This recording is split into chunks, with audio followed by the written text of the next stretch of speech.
तो ये 28 जोड़ों की शादी हुई है, क्या कुछ कहना चाहेंगे?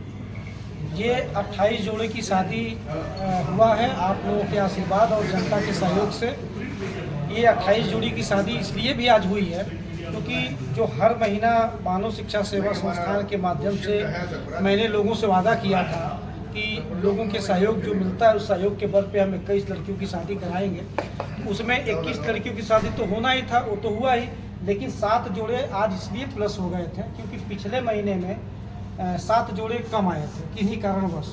तो उन 7 जोड़ों का नाम हटा करके नए 7 जोड़ों को और प्लस किया गया है और आज इस महीने में 28 जोड़ों का शादी संपन्न हुआ। कितने महीनों से लगातार शादी का कार्यक्रम चल रहा है?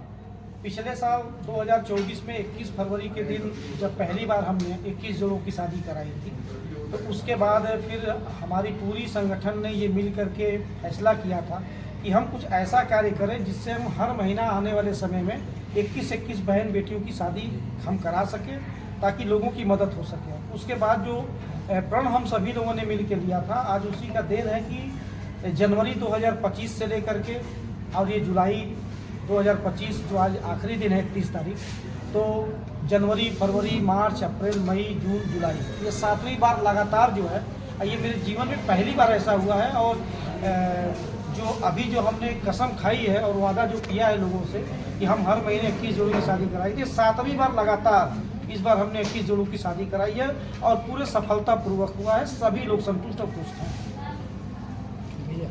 मानव शिक्षा सेवा संस्थान हमेशा इस तरह के पुण्य काम करता रहता है, बावजूद इसके ऊपर हमेशा उंगलियां उठती रहती, क्या कहेंगे ऐसे लोगों को? देखिए, कौन क्या करता है उससे मैं क्या कह सकता हूँ किसी को। मैं तो यही कहूँगा और आप पत्रकार साथी हैं, आप सभी लोगों से तो यही कहूँगा कि क्या ऐसा कोई संगठन है इस गोरखपुर जिले में नहीं बल्कि उत्तर प्रदेश में जो हर महीना 21 जोड़ों की शादी कराता हो?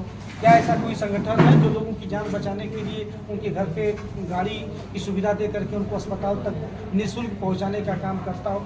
जो अच्छा कोई काम होगा तो कहीं ना कहीं कुछ उसमें टीका टिप्पणी लोग करते रहते हैं। हमारे गुरु थे, मैं फिर इस बात को दोहरा रहा हूँ, मेरे गुरु थे, उन्होंने कहा कि जब भगवान भी पहले तप और यज्ञ किया करते थे उस समय भी कुछ राक्षस हमेशा आकर के उसमें अवरोधक बनने का प्रयास करते थे।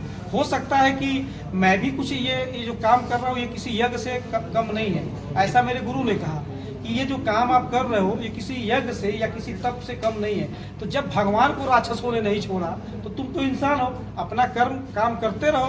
राक्षसों का काम है अवरोधक बनना, उसमें बाधा बनना, लोगों का टीका टिप्पणी करना। तो मैं उन्हीं की बात को मान करके कि चलिए कुछ राक्षस हैं इस धरती पे जो शायद कहीं कुछ उल्टा सीधा करते रहते हैं मेरे बारे में, मेरे खिलाफ, तो उनको मैं राक्षस मान करके अपने आप को मैं उसी रास्ते पे लेके चलना चाह रहा हूँ जो मेरे गुरु ने कहा, अच्छा करते रहो, नेक करते रहो, लास्ट में वही होगा जो हमेशा होता रहा है क्योंकि सत्य की हमेशा विजय हुई है। जो अच्छा किया है उसके साथ हमेशा अच्छा हुआ है, उसी लाइन को लेकर के मैं आगे बढ़ने का प्रयास कर रहा हूँ। जो सामाजिक कार्य यहाँ कर रहे हैं कुछ पार्टी के लोग चुनावी 2027 को नज़र से देख रहे हैं, इस पर आप क्या कहते हैं? नहीं, बिल्कुल नहीं। चुनाव की मैं बात साफ सभी पत्रकार साथियों से मैं कहना चाहता हूँ, चुनाव को बिल्कुल सिरे से मैं नकार रहा हूँ। कोई मेरे परिवार का सदस्य चुनाव विधानसभा का नहीं लड़ेगा।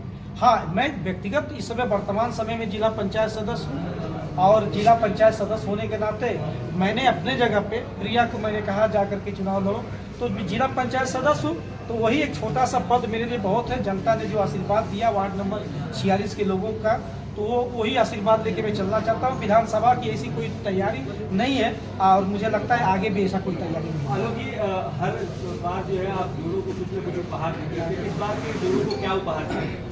हमेशा की तरह जो बेड होता है, सिंगारदान होता है, कुर्सी है, मेज है, रजाई है, गद्दा है, तकिया है, अलमारी है, बक्सा है, छोटा बक्सा है, बड़ा बक्सा है, इस तरीके का सामान जो घरेलू यूज के जो सामानें होते हैं जो एक गरीब परिवार की ज़रूरत होती है, वो सामान पिछले बार भी हमने दिया था, इस बार भी हमने दिया है और आगे भी हमारा प्रयास रहेगा कि हम इसी तरीके से लोगों की सेवा करते हैं। सर, ये जो पुण्य का काम आप कर रहे हैं इसकी प्रेरणा सर आपको कहाँ से मिली? इसकी प्रेरणा हमारे क्षेत्र के विधायक श्री राजेश त्रिपाठी जी से मुझे मिली है। मैं बार बार कहता हूँ, इस बार भी कह रहा हूँ, कोई संकोच नहीं है मुझे कहने से। जो आदमी एक एक रुपया लेकर के चिल्लूपार क्षेत्र में मुक्ति पथ जैसा स्वर्ग इस क्षेत्र को दिया है, उन्हीं से मैं प्रेरणा लेकर के और उन्हीं के नक्शे कदम पे चलते हुए उन्होंने एक एक रुपये का सहयोग लेकर के मुक्ति पथ जैसा स्वर्ग दिया। और आज देखिए किसी भी दल के हो, किसी भी दल के नहीं हो, कोई किसी भी जात का हो, किसी भी कास्ट का हो, लेकिन देखिए सबका अंतिम यात्रा वही मुक्ति पथ पे जाके खत्म होता है। सहयोग से मुक्ति पथ जैसा स्वर्ग हमारे विधायक जी ने दिया, उन्हीं के ही नक्शे कदम पे चल के हम भी 3-3 रुपये का सहयोग लेकर के लोगों के बीच में चलने का काम करते हैं, लोगों की सेवा करने का काम करते हैं। हर महीने 21 शादियाँ करा के लोगों का घर बसाने का काम करते हैं।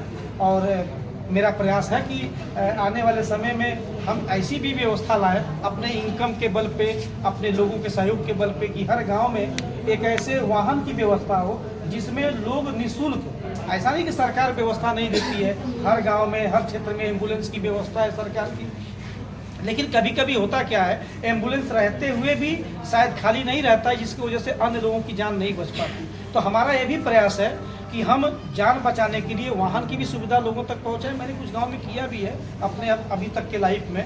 आगे भी हमारा प्रयास है कि जैसे जैसे लोगों का सहयोग मिलता रहेगा ये कार्य होते रहेंगे। जान बचाना, घर बसाना और रोजगार देना, तीनों पे प्राथमिकता के साथ हमारा संगठन काम करेगा। लगातार 1 वर्ष पूर्व से ही आपकी संस्था निर्धन कन्याओं की शादी कराती है, जैसा कि हमको पता है कि निःशुल्क है, परंतु कुछ छुटभइये नेता हैं जो कहते हैं कि भाई कहीं ना कहीं इंटरनल प्रोसेस से आप उनके शुल्क को वसूलते हैं। इस पे आपका क्या कहना है? वो भी कराएं। समाज में अगर उनकी पहचान है, समाज में लोग उनको जानते हैं, वो नेता हैं, अभिनेता हैं, क्या है मैं नहीं जानता, पर अगर उनको भी लोग जानते हैं, वो भी उनका भी संगठन है, उनको वो भी समाज की सेवा के लिए लगातार दिन रात प्रयास करते हैं, तो भी कराएं। कौन मना किया है? और वो कराएं, हमारे पास भी आए, हम भी कुछ सहयोग करेंगे उसमें, वो मेरा सहयोग करें, हम उनका सहयोग करें।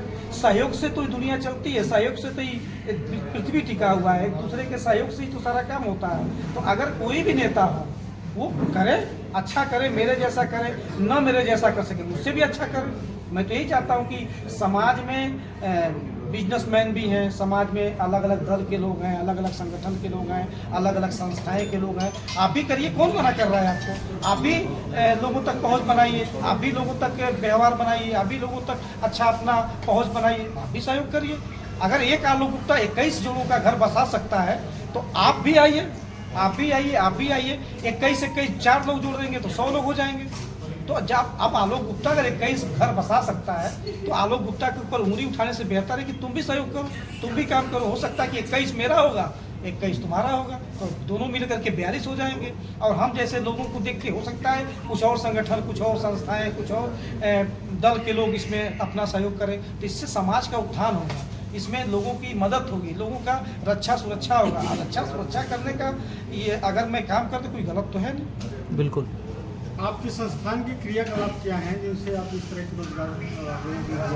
मेरे संस्थान का क्रियाकलाप ये है कि हमारी संस्थान से जुड़ने वाले पहले परिवार को तो मैं ये कहना चाहता हूँ कि आप इसके सदस्य बने, आधार कार्ड, पैन कार्ड और 2 फोटो देकर के इसका सदस्य बने।